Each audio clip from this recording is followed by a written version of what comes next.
Welcome to Test, ladies and gentlemen. What's going on, homie and homieettes?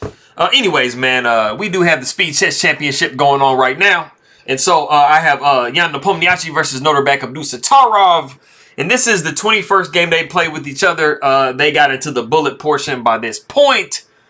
So, you know, it gets real fast and crazy. You know, that's kind of the good thing about bullets. But for all of my people that are coming from the Philippines, Maraming salamat. Anybody who is coming up from Russia, I will say Большое спасибо.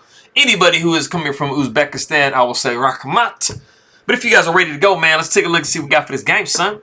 So this game is actually kind of near and dear to my heart because I am a French defense player as black, no secrets. So we got E4, we do see E6, we got D4, D5, and then we do see the move E5. And this is the French defense advanced variation. So there's a lot of, like, you know, pretty nice ideas that we have in this opening. We do see the move C5. Now, basically, like, when you back up a little bit, you know, one of the major things about moving the move E5 going to the advanced variation is you are gaining a little bit of space. You're trying to set up, like, you know, kind of like a structure going into the king side of black. You're also taking away the very, very desirable knight to F6 because obviously, you know, black would love to go like knight F6, knight C6 and kind of get their bishops out. But you have kind of strapped it with, you know, a lesser square that they can use. So, you know, black is going to be trying to chip away at that so that they can try to successfully place their knight on F6. And so one of the ways that black tries to chip away at that is by the C5 move. The two most common ideas that you have is going to be F6 and it's going to be C5. You absolutely do not want to play F6 this early in the game, though, because you are going to be kind of vulnerable on this diagonal. So we do see C5. This is going to be the most common way to play here. We do see C3, also the most common way.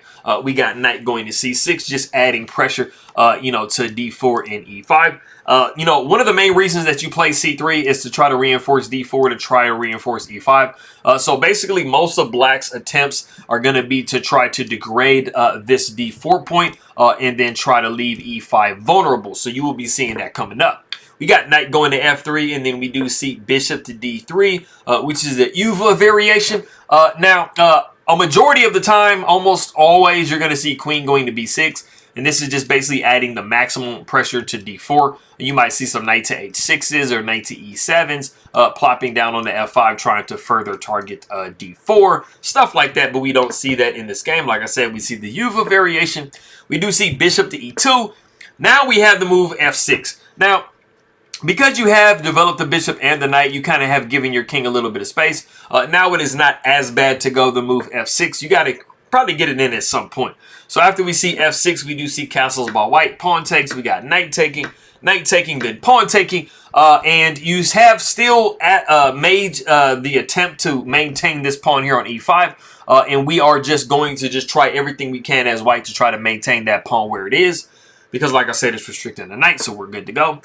Queen goes to C7, just directly attacking it. And then we do see the protection bishop to F4. At some point on a good day, maybe you could see white maybe going bishop to G3 and maybe going the move F4. And just making sure that you pretty much have this pawn on E5 for the rest of life. We do see knight going to E7. And generally, like I said, you do see knight to F5. We don't have a pawn on D4 anymore, so knight to G6 would be making more sense as an idea. We do see the move A4. We got long castles by black. Now, an idea that is definitely worth mentioning from the black side, because like I said, I do play this from the black side, is instead of going long castles, is actually going G6. And then you probably see something like knight to D2 and then bishop to G7. When you see that white plays a very early queen to H5, which is definitely a mistake, you know, you would be playing G6 and you would kind of get into this idea. But you can definitely play this idea on its own. But you see that you just do have a lot of pressure on this E5 point. And I mean, at this point, you know, white doesn't really have like a great way to kind of defend that point. So they have to look for some counterplay somewhere. But like I said, we do see castles by black. We see the move knight to A3, and then we do see king to B8. And this is the novelty of the game. It's a very common idea when you castle long to go either king to B8 or king to B1. So this isn't like a foreign concept, but this is the first time we've seen this right here. So we do see knight coming up to b5. We got bishop taking b5, pawn taking b5, and then we do see knight going back to c8. possibly maybe redirecting to the b6 square. But one of the major important points that you do have from the white side is that you have opened, half opened at least this A file. So if white can actually get an attack rolling, they can very much pressure this queen side over there for black. We do see bishop going to g3. Like I said, possibly trying to get an f4 in the situation.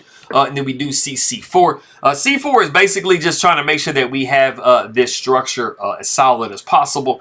It's trying to take some space away from white. White definitely would try to start, counterattacking on this queen side to try to get at this king. So this is trying to like put as much resistance as possible. But on a more subtle tip, we do have a situation where we have separated the B and C pawns.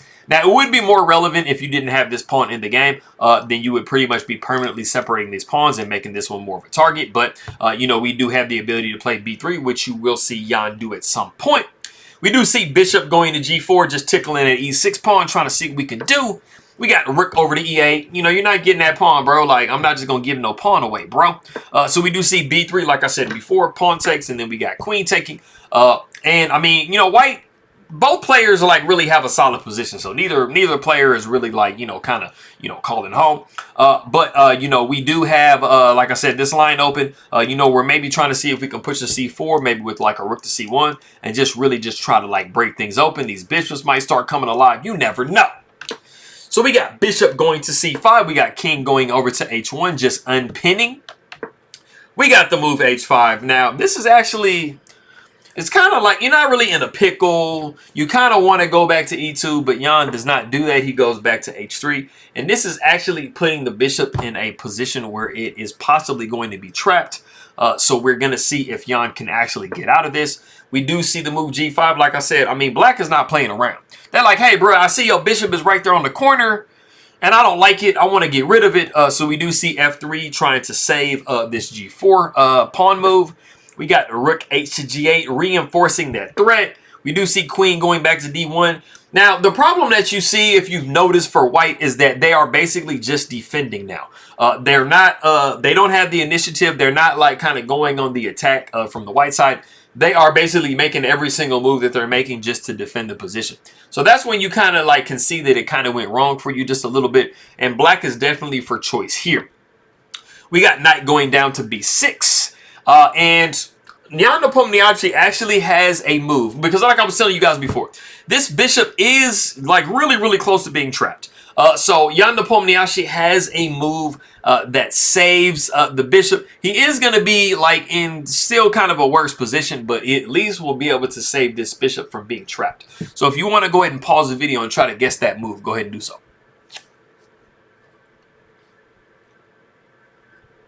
Okay, so the main issue that you have here is that you really don't have any room for this bishop to really move anywhere, and you have to create some space. But before you can do that, you have to move a piece out of the way, because one of the escaping moves, pretty much the only one, is going to be the move g3.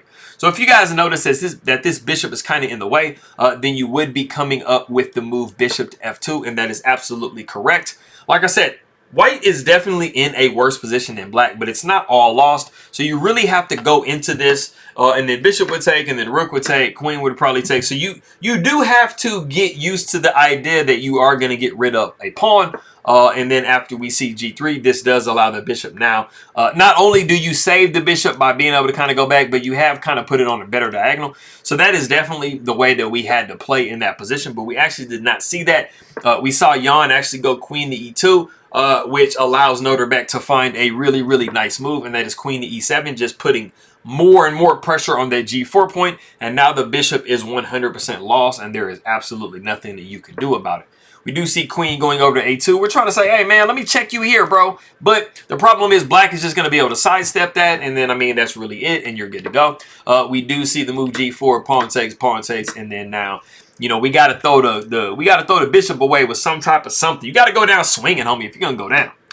We got bishop taking, queen taking. We got queen to a7 with check. But like I said, we got king to c7. And there really is no more danger for the black side. You're good to go.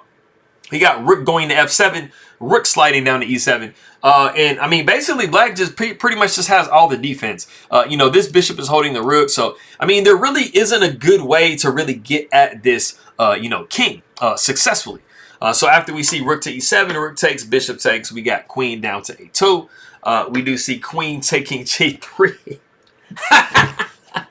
Bro, this is insane. Like, this is like astronomically crazy. I think that a lot of you guys looking at this right now are looking like, was this a mouse slip? It absolutely was not a mouse slip. It was the strongest move in the position. It's really insane because when you first look at it, you're like, am I just throwing my queen away? No, you're not. After we see pawn taking here, we actually see bishop going back to c5.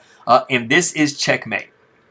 Because you see that the king does not have any flight squares and these pawns are doubled. So you don't have enough time to... Okay, so my thing's just going to fall down. I see how it is.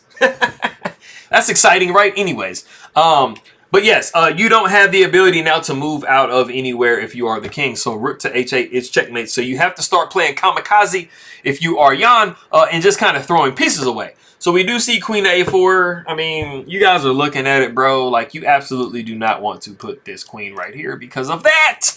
So we do see that. But this is like literally the only way to say, because you have to laterally defend this check.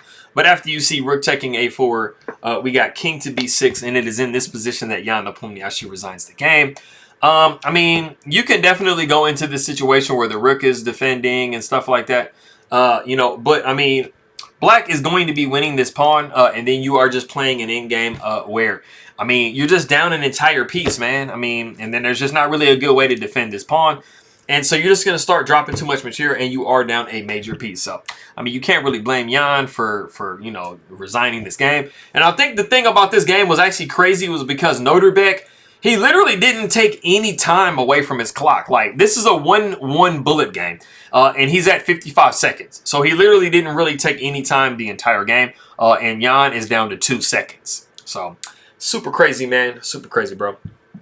All my people from the Philippines, maraming salamat na king magkaibigan po sa nanonood ng king my video. Magandang umaga to you, magandang hapon. Whenever you watch this, I appreciate you guys very much. Anybody who is coming from Russia, I will say privyet, kakadela. I appreciate you guys very much. Anybody who is coming from Uzbekistan, I will say yes, miss. I appreciate you guys very much, and I'm going to see you guys next time.